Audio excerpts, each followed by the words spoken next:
Bonjour et bienvenue. Aujourd'hui, on va plonger dans une histoire sur le véritable coût d'un rêve. On va suivre un homme, David Manick. C'est l'histoire de quelqu'un qui a tout quitté, vraiment tout, pour une simple promesse. Et ce qu'il va découvrir, c'est que la terre la plus lourde à porter, eh bien ce n'est pas forcément celle qu'on laisse derrière soi, c'est celle qu'on doit mériter. Chaque saut que tu fais est un pas vers notre avenir. Voilà ce que David disait à son fils, Alexandre, qui est un jeune athlète très prometteur en trampoline. Ces quelques mots, il plante tout de suite le décor, on comprend les enjeux personnels énormes de son voyage. Il ne s'agit pas juste d'un travail, non, c'est le carburant qui alimente le rêve de toute une famille. Allez, on entre dans la première partie de cette histoire. On va explorer ensemble les circonstances qui ont poussé David à faire ce choix radical de quitter son foyer et sa famille. Alors voilà le dilemme de David. C'est un choix, mais un choix vraiment brutal. D'un côté, on a le Portugal, son pays, mais sa petite entreprise de logistique, elle, est en train de couler. Les opportunités, il n'y en a plus. Et de l'autre côté, une seule lueur d'espoir, un poste de superviseur dans un entrepôt à Lyon, en France. C'est un risque immense, on est d'accord, mais en même temps, c'était sa seule porte de sortie. Et la désillusion arrive très, très vite. La promesse commence déjà à s'effriter. Imaginez, 3 heures d'attente à l'aéroport. Finalement, un contact complètement indifférent vient le chercher. L'appartement de fonction promis, oublié. À la place, on lui montre un conteneur en métal, froid, humide, à partager. Là, d'un coup, la réalité de son nouveau monde le frappe de plein fouet. On continue, parce que les défis pour David vont bien au-delà d'un simple logement. Sa nouvelle réalité, c'est un ensemble d'obstacles écrasants. Dès le début, David se heurte à un triple mur. D'abord, il y a l'humiliation, tous les jours. Ses collègues se moquent ouvertement de son français hésitant. Ensuite, son titre, superviseur. Ça ne veut rien dire, c'est une façade. En réalité, il porte des caisses comme les autres. Et enfin, le pire. Il comprend que le chaos ambiant dans l'entrepôt n'est pas un accident. Non, c'est un système bien huilé qui profite au directeur local, un certain Goms.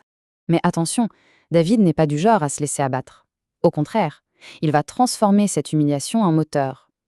Chaque soir, son petit conteneur miteux devient sa salle de classe. Il se met à étudier le français sans relâche, avec une détermination incroyable, collant des post-it partout sur les murs, répétant les conjugaisons jusqu'à tomber de fatigue. Et voici le tournant. Un jour, en utilisant son français fraîchement appris, David arrive à empêcher un accident qui aurait pu être très grave avec un chariot élévateur. Il s'attend peut-être à un merci, à un peu de reconnaissance. Mais non, tout ce qu'il voit, c'est de la haine dans le regard de Goms. Il comprend alors que sa compétence, son sérieux, menace le petit business de son chef. Le sabotage commence. Le soir même, il retrouve son dictionnaire de français, toutes les pages arrachées.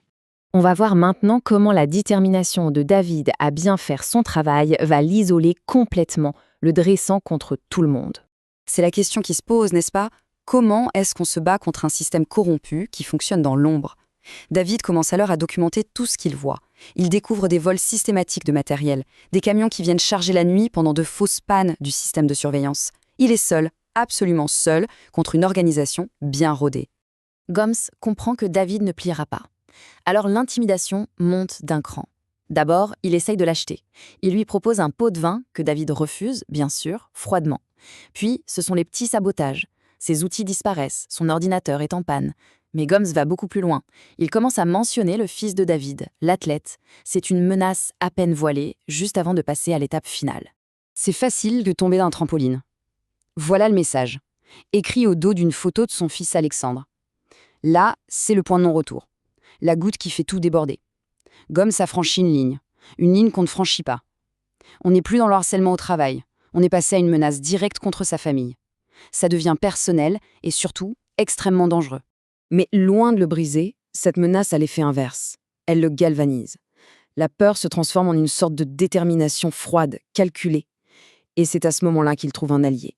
Un allié inattendu, un collègue français, Bastien, qui est tout simplement dégoûté par ce système. La résolution de David est maintenant totale. Il ira jusqu'au bout. Et c'est là que tout bascule. David cesse d'être une victime. Il devient un acteur du changement. Fini de subir. Maintenant, il planifie, il prépare sa riposte, méticuleusement. Leur plan, c'est une véritable opération clandestine. C'est courageux et c'est méthodique.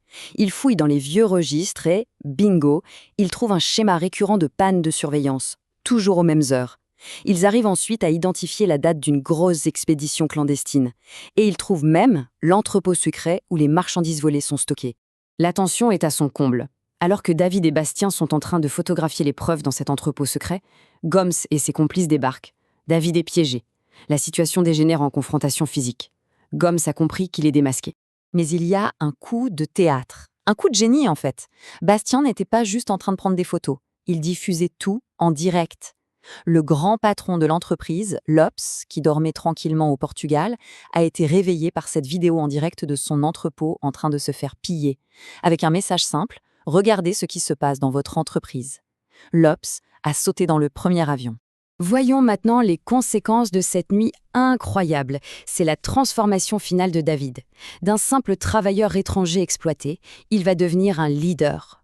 Face à Lopes, le patron, David fait quelque chose de brillant. Il ne se contente pas de dénoncer un voleur. Non, il présente une vision, une nouvelle philosophie. Il explique point par point comment le système de Gomes, basé sur la peur et le chaos, était en train de tuer l'entreprise à petit feu. Et il propose son alternative, fondée sur le respect, l'efficacité et le mérite. Lopes est convaincu, mais il reste un peu sceptique. Alors il lance un défi à David.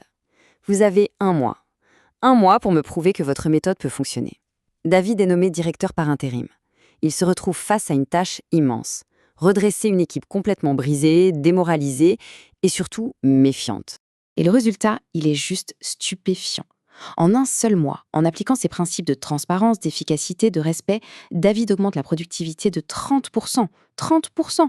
Il ne fait pas que prouver que son système marche, il sauve aussi les emplois de 50 personnes. La récompense est à la hauteur du combat. Lopes, impressionné, lui confie la direction de toutes les opérations européennes. David peut enfin faire venir sa famille à Lyon. Le rêve qui a tout déclenché est devenu réalité, mais d'une manière qu'il n'aurait jamais pu imaginer. Avec le recul, David arrive à cette conclusion qui est très puissante. Il réalise que toutes les épreuves qu'il a dû traverser, l'isolement, la barrière de la langue, la corruption, ce n'étaient pas des freins à son succès. Au contraire, c'était la forge qui a trempé son caractère et qui l'a mené à sa plus grande réussite. Et on termine avec cette question qui donne à réfléchir. L'histoire de David nous interroge sur ce qui définit vraiment un chez-soi. Est-ce simplement un lieu de naissance, ou est-ce que c'est l'endroit où notre intégrité, notre travail et notre courage nous permettent de planter de nouvelles racines? C'est une question à méditer. Merci de nous avoir suivis.